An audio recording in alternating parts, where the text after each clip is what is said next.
America के आगे झुकना एकदम मंजूर नहीं है। जो एमओयू हुआ था, अगर अमेरिका उसे लागू करेगा तो आगे बातचीत होगी, वरना जंग जहां और जैसे लड़ना है हमेशा तैयार हैं।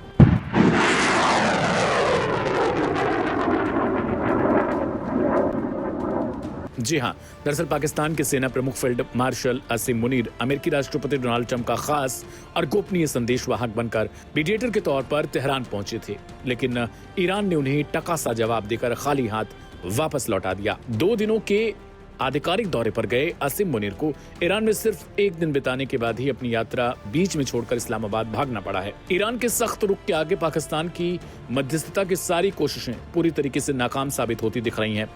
खाड़ी एक्सपर्ट्स के हवाले से फील्ड मार्शल असीम मुनीर अमेरिका और ईरान के बीच मध्यस्थता कराकर अपनी गिरती जो साख है उसे बचाने की कोशिश कर रहे थे।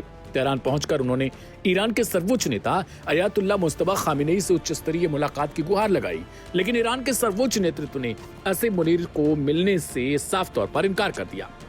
हालांकि मुनीर ने ईरान के राष्ट्रपति मसूद पेजेश्कियान से मुलाकात जरूर की थी, लेकिन सर्वोच्च नेता के साथ बैठक न हो पाना पाकिस्तान के लिए एक करारा झटका सा लगा है, क्योंकि सब जानते हैं ईरान की विदेश नीति, राष्ट्रीय सुरक्षा और युद्ध से जुड़े सभी अंतिम फैसले राष्ट्रपति नहीं बल्कि देश के सर्वोच्च नेता मुस्तफा खामेनेई ही लेते हैं। असीम मुनीर अपने साथ जो गोपनीय अमेरिकी प्रस्ताव लेकर तेहरान गए थे, उसका मकसद अमेरिका ईरान टकराव को किसी तरह टालना था, लेकिन ईरानी नेतृत्व ने ट्रंप के इस प्रस्ताव को सिरे से खारिज कर दिया। ईरान ने साफ शब्दों में कह दिया है कि किसी भी तरह का समझौता कभी संभव ही नहीं है, जब तक कि वॉशिंगटन पहले तेहरान की सभी मांगों को बिना शर्त पूरा करे।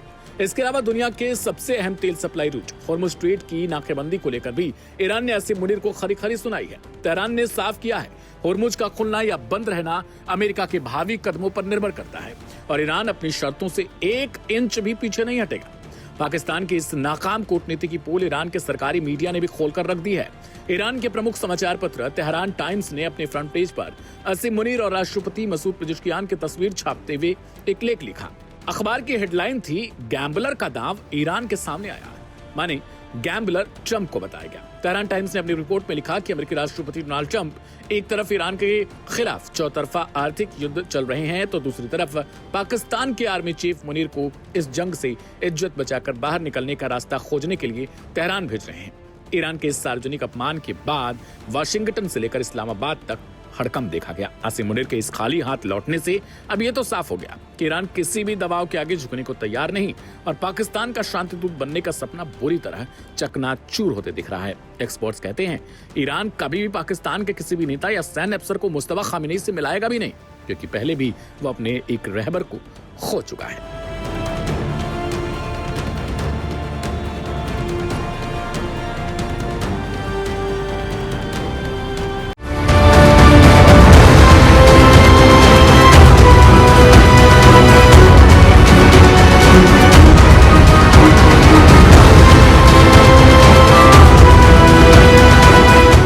अमेरिका के 2 बेहतर दोस्तों में शुमार तुर्की, इसराइल इन दिनों जंग के मुहाने पर खड़े हैं।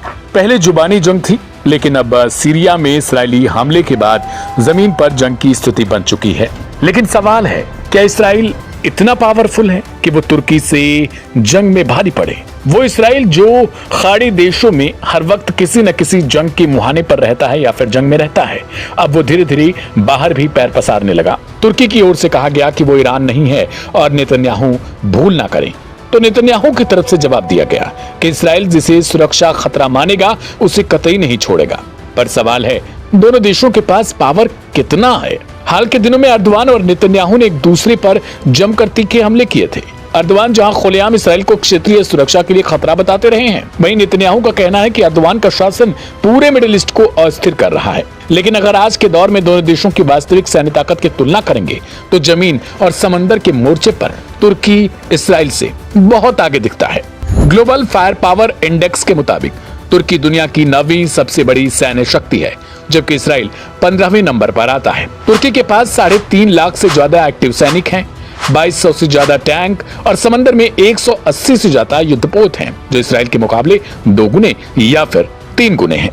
तुर्की की असली ताकत का गेम चेंजर है उसका खुद का 5वीं पीढ़ी का स्वदेशी फाइटर जेट कान। तुर्की ने इस विमान का निर्माण तो कर लिया, लेकिन इसके बड़े पैमाने पर उत्पादन के लिए उसे अमेरिका से अत्याधुनिक इंजनों और कुछ खास तकनीकों की जरूरत है। हाल ही में ट्रंप के अंकारा दौरे के दौरान चर्चा इसकी थी कि ट्रंप ने तुर्की को इंजन देने के लिए हामी भरी है, जो वैश्विक मीडिया की सबसे बड़ी रिपोर्ट बनी थी। ऐसे में अगर अमेरिका से तुर्की को वो जरूरी इंजन और तकनीकी मिल जाती है तो तुर्की अपने कान लड़ाकू विमानों की फौज खड़ी कर देगा, और अगर इसके साथ उसे अमेरिका से F-35 भी मिल जाए तो तुर्की की वायुसेना इसराइल के बराबर या फिर उससे कहीं आगे ज्यादा निकल जाएगी। जब तुर्की के पास F-35 और खुद का कान फाइटर जेट दोनों होंगे तो इसराइल का दशकों पुराना हवाई वर्चस्व भी एक झटके में खत्म हो जाएगा। यही वो डर है जिससे इसराइल इस वक्त सबसे ज्यादा घबराया है। लेकिन इसराइल के पास जो एक सबसे बड़ा फैक्टर है वो ये है कि उसकी आसमानी ताकत। इसराइल के पास अमेरिका के दिए हुए 5वीं पीढ़ी के F-35 स्टेल्थ लड़ाकू विमान है, जो तुर्की के पास नहीं है। इसी एयर सुपीरियरिटी यानी हवाई श्रेष्ठता के दम पर इसराइल आज पूरे मिडिल ईस्ट के आसमान पर अकेले राज करता है। लेकिन जैसे तुर्की को अमेरिका से F-35 और उसके अपने कान जेट के लिए इंजन मिल जाएंगे तो ये पूरा ग्राफिक अपने आप बदल जाएगा और इसराइल की इकलौती बढ़त भी खत्म हो जाएगी। लेकिन गौर करना होगा तुर्की के ड्रोन टेक्नोलॉजी पर भी, जो काफी तेज है और अपने आप में खतरनाक मानी जाती है। ऐसे में सीरिया में इसराइल के हमले के बाद अब पूरी दुनिया दोनों देशों के मिलिट्री कंपैरिजन को इत्मीनान से देख रही है। सवाल उठ रहे हैं, क्या एक विस्फोटक युद्ध की नींव रखी जा रही है?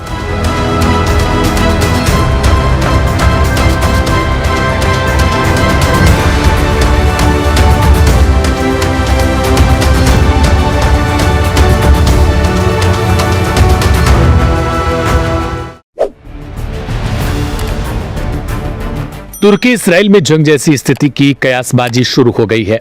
हर घंटे स्थिति बद से बदतर होती जा रही है। तुर्की के राष्ट्रपति हों या फिर इस्राएली प्रधानमंत्री, दोनों के बीच हालिया जुबानी जंग के बाद अब तीसरे देश सीरिया में दोनों की ताकत का जोर आजमाइश जारी है। उत्तर पश्चिम सीरिया के इडलिम प्रांत में स्थित अबू अल खुदूर सैन्य हवाई अड्डे पर 18 अगस्त की सुबह 8 ताबड़तोड़ हवाई हमले किए गए। दावा है कि यह हमला इसराइल ने उस वक्त किया जब तुर्की की सेना इस एयरबेस को दुरुस्त करने और वहां अपनी तैनाती की तैयारी कर रही थी। इस हमले के बाद अमेरिका के नाटो सहयोगी तुर्की ने इसराइल पर झूठे बहाने बनाकर हमला करने का आरोप लगाया, तो वहीं वाशिंगटन ने भी इसे एक अनावश्यक तनाव करार दिया। लेकिन एक्सपर्ट्स की माने तो इस हमले की असली वजह सिर्फ तुर्की को रोकना नहीं, बल्कि इसराइल के भीतर मची राजनीतिक उथल-पुथल है। इसराइल में आगामी आम चुनाव के बीच प्रधानमंत्री बेंजामिन नेतन्याहू की राजनीतिक स्थिति बेहद नाजुक बन चुकी है। एक्सपर्ट्स का कहना है कि सत्ता में बने रहने के लिए युद्ध को बनाए रखना नेतन्याहू के लिए राजनीतिक जरूरत बन चुका है। उत्तर पश्चिम सीरिया का अबू अल दुहूर सैन्य हवाई अड्डा साल 2013 में विद्रोहियों के कब्जे के बाद से लगभग निष्क्रिय पड़ा था। 2024 में असद शासन के पतन के बाद जब नई सीरियाई सरकार देश के सैन्य ढांचे को दोबारा खड़ा कर रही थी, तब तुर्की ने इस एयरबेस के रनवे और डिपो के पुनर्निर्माण में मदद शुरू की। लेकिन 18 अगस्त की सुबह इसराइल ने इस बेस के रनवे और स्टोरेज फैसिलिटी पर 8 मिसाइलें दाग दी। इसराइल का दावा था कि वह तुर्की की संभावित सैन्य तैनाती और हथियारों के जमावड़े को रोकना चाहता है, जो मौजूदा सुरक्षा संतुलन का उल्लंघन है। हालांकि तुर्की ने बेस पर अपने सैनिकों की मौजूदगी से साफ तौर पर इनकार किया और इसराइल पर झूठे दावों के सहारे हमला करने का आरोप लगाया। इस हमले का सबसे अहम पहलू इसराइल की आंतरिक राजनीति से जुड़ा है। इसराइल में चुनाव बेहद नजदीक आ चुके हैं और प्रधानमंत्री बेंजामिन नेतन्याहू के खिलाफ जन समर्थन में भारी गिरावट दर्ज की गई। लिकुड पार्टी के भीतर प्राइमरी चुनावों के बावजूद जनमत सर्वेक्षणों में विपक्षी गठबंधन आगे चल रहा है।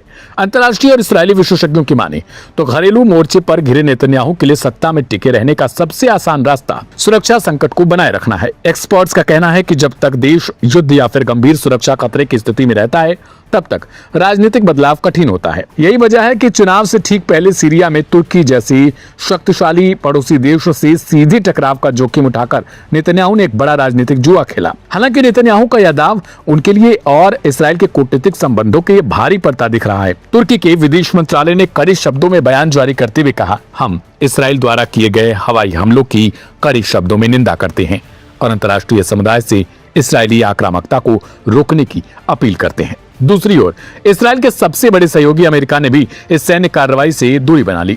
सीरिया के लिए अमेरिकी दूत टॉम बैरक ने स्पष्ट किया कि यह मामला एक अनावश्यक तनाव है।